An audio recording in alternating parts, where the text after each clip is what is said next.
So you're a projector and you're single. Great. Now what? Let's prepare. Let's prepare. And I use the word prepare very, very intentionally here.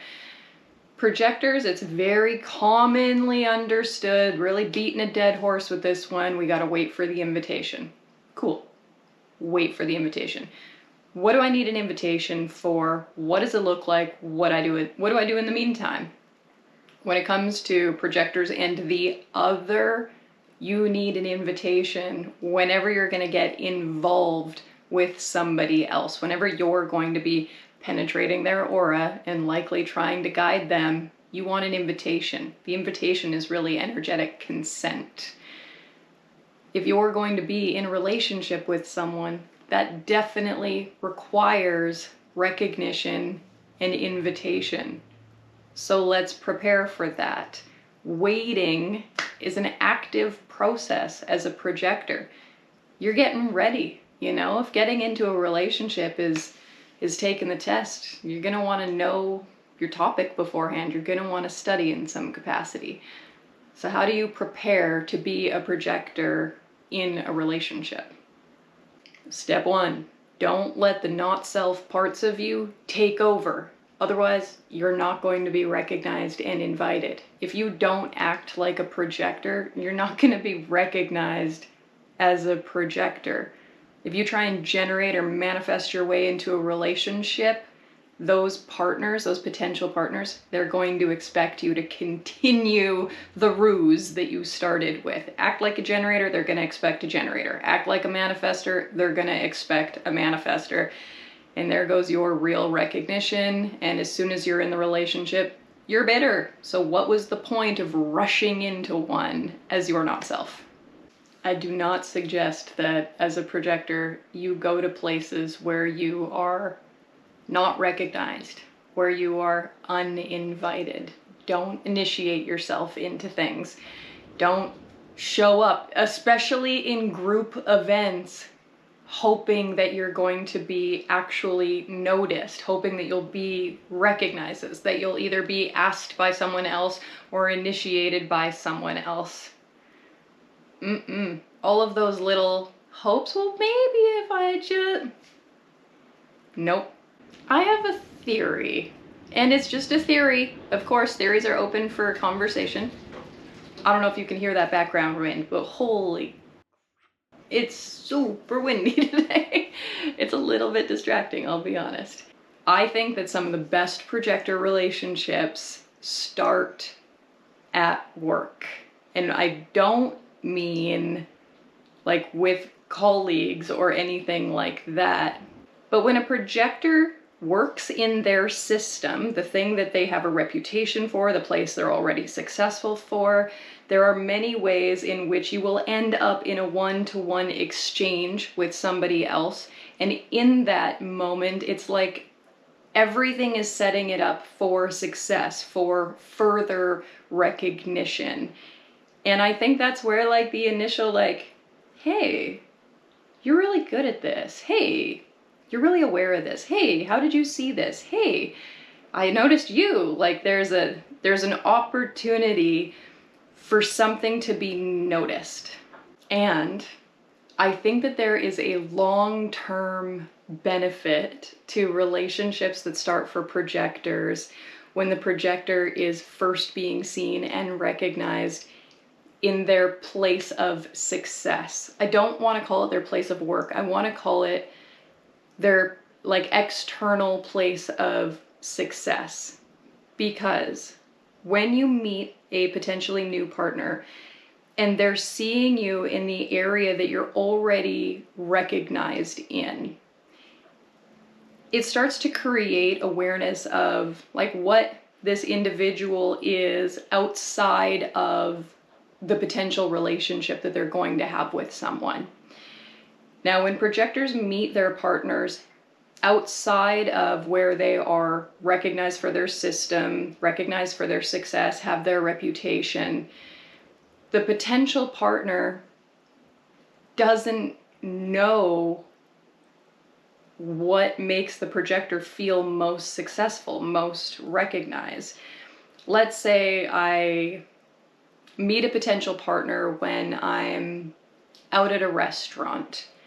If someone meets me in a restaurant, but they don't have any awareness of like human design being my thing that I get the most recognition for, no matter what they recognize me for, it's not gonna hit that hard. Like, it makes me think of like a carnival or a fair or whatever, where you like swing the hammer and you hit the thingy and then the bell shoots up, like assuming you're strong enough to hit the bell. But that's what I think about in terms of being recognized as a projector. Like, so often someone's coming and they're like, boop. And the thing goes up a little bit. Like, God forbid someone walks up to me and they're like, oh, you're pretty. I'll be like, okay. You know, like, you can basically pay for looks at this point. Like, you got enough money, you can go to a plastic surgeon, and many people do. Many people are trying to get their partners through genetic imperative, physical attraction, sex. That's not really what I'm going for as a projector. Ultimately, that's not really what any projector is going for. If you, as a projector, have the opportunity to get into a relationship where this potential new partner also recognizes you through your system, or knows that other people recognize you through your system, it creates this distinction between who you are in the relationship and who you are the rest of the time, or to the rest of the world. One of the most detrimental things I have ever seen happen to projectors, and it makes me honestly pretty bummed that this might even be the majority of projectors on the planet. They're not successful in their work, and they're getting most of their recognition from their romantic partner, but their romantic partner isn't giving them the kind of recognition that they would be getting from others if they were successful in work. And I'll be honest, whoever is giving you your recognition, whatever that level of recognition is, that's what you think that you deserve. Now, because this video is for single projectors, let's look back to some of your old relationships. I want you to think about, in your past relationships, were you successful in your career, in your field, in your area, in your industry? If you weren't, how much did you rely on your partner to like fill you up, make you feel recognized, make you feel seen, make you feel validated? And how good was your partner at actually doing that for you? What did your partner recognize you for? What words of praise or positive language, like what the love language is, like words of affirmation. What words of affirmation did you get in your last relationship, or a variety of your last relationships? Now, here's the thing. This one's extra. If you're not successful in your career, field, industry, are you like pursuing intimate substitutes for that? Are you bitter, needy, whiny, victim-y, and that's what your partner had to deal with? Like, projectors are really like capping ourselves at the knees, basically, when we're relying on our primary intimate relationship to give us our recognition. It's not meant to be that way, and it does a huge disservice not only to the projector, but to the person that they're in a relationship with. Starting to get fired up. This is good. This means I hit like a good, important, personal topic for me. And this is where it's gonna get, remember, if I sound like I'm getting a little peed off, it's at myself. It's not at you. I don't know you. I might be pissed off at you too if I knew you. But right now I'm only pissed off at me. One of the worst things I ever did for myself as a projector was not have a career.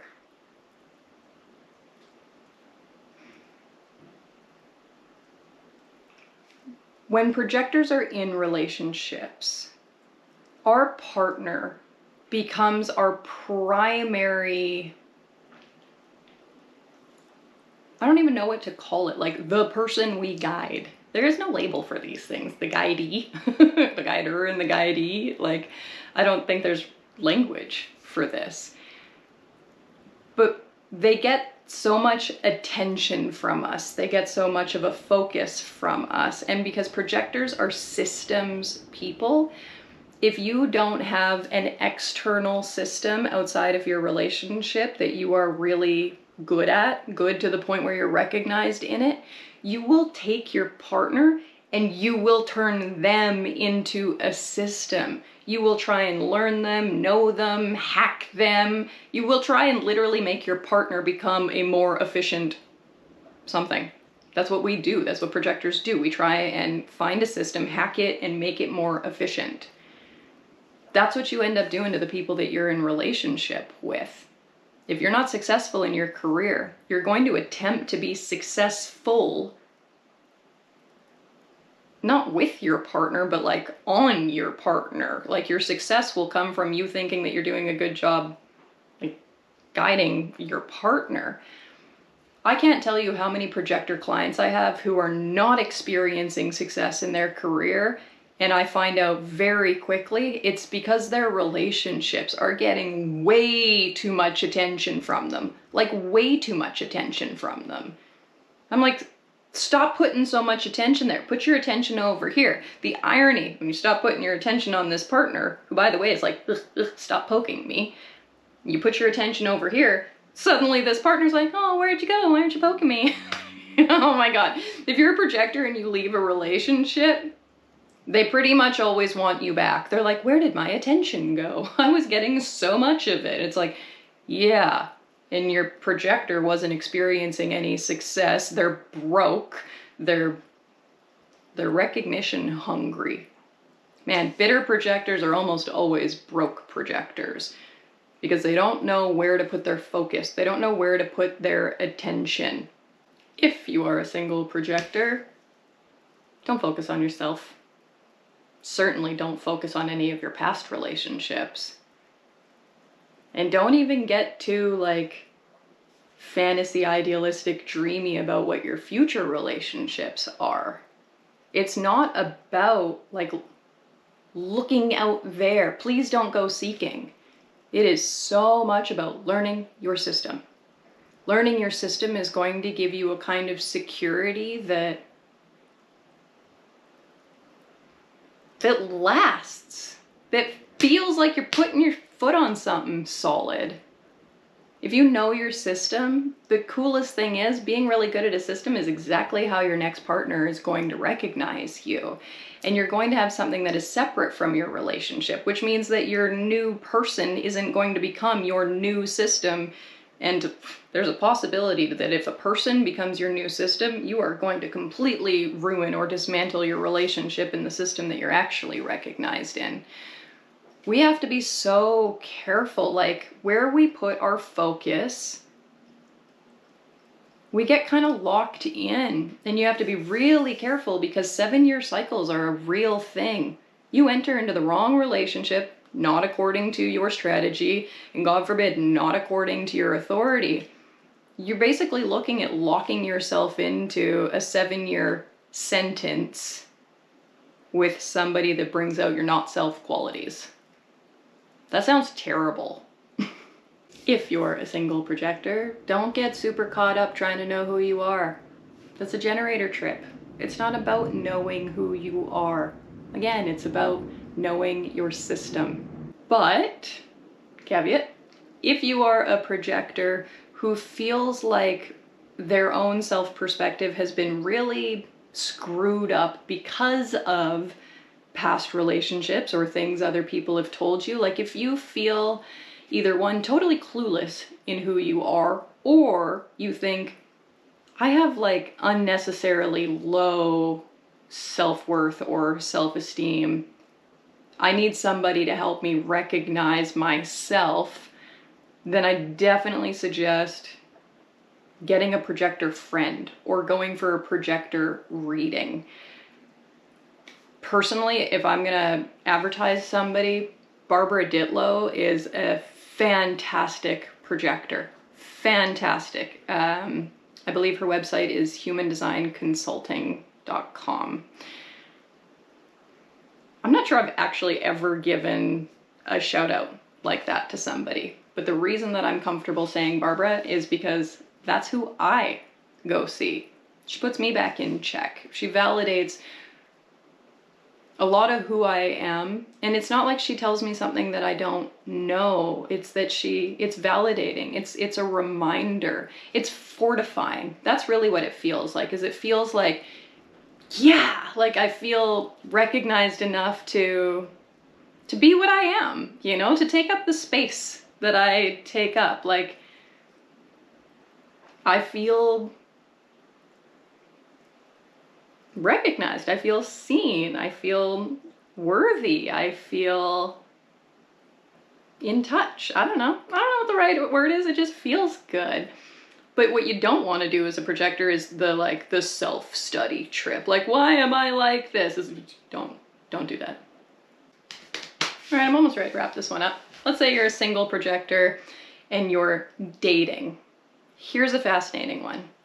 If somebody asks you on a date, and I really hope they asked you out because you're a projector, the only nuance I want to this is two projectors going out on a date. If this is two projectors going on a date, ignore everything I'm about to say.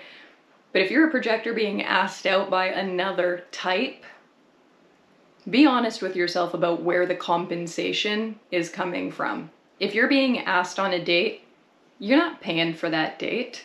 If you're paying for that date, I don't think you want to be in what that relationship symbolizes. I'm not sure why this person asked you out. That's a really good, why are they asking you out? Try and be honest about that. What are they, what's their goal here? Because it's not recognition and compensation. What are they expecting you to provide? If you're a projector and you're single and for any reason you feel bad about this, like, I don't want to be single, I want you to just take a little look at what your single life gives you access to. You are not compromising who you are sharing your bedroom with. You have so much time to be able to put your focus, attention, whatever it is, on what your system is that's actually going to bring you success. If you are a single projector, you're likely not cohabitating with a bunch of other people. You probably get to have more time out of aura, less influenced. Truthfully, if you are a single projector, there's a very good chance that you are being yourself because you're not as frequently influenced by the other. This is a wonderful opportunity for you to play with your determination, for you to explore different environments. If you're a projector in between relationships, you can think about this as like going from high school to college and taking a leap year or a gap year or whatever they call those things. Take time off, not to study yourself or figure yourself out, but to be yourself, to become yourself. If you're rushing into a relationship from a mental place, I have concerns about what is driving you, what is really pushing this.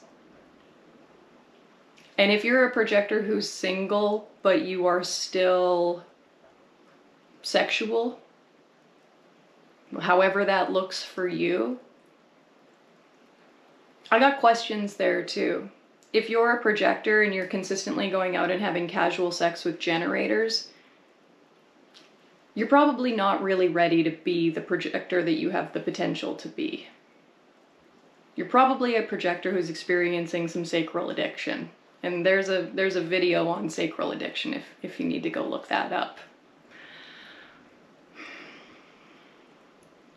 If you're an emotional projector, your needs for intimacy or your way that you express yourself sexually, that's different. That is in a little bit of its own category because what we understand about sex in intimacy, I'm not going to go into it, but this comes from the sacral center and the solar plexus center.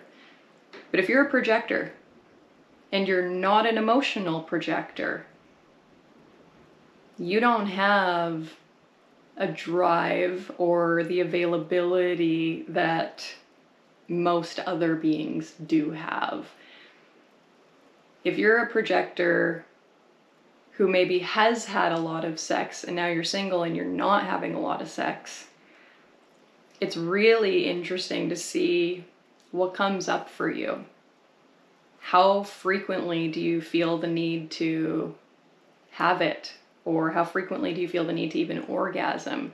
Or like what actually arouses you or turns you on? How does someone really seduce you?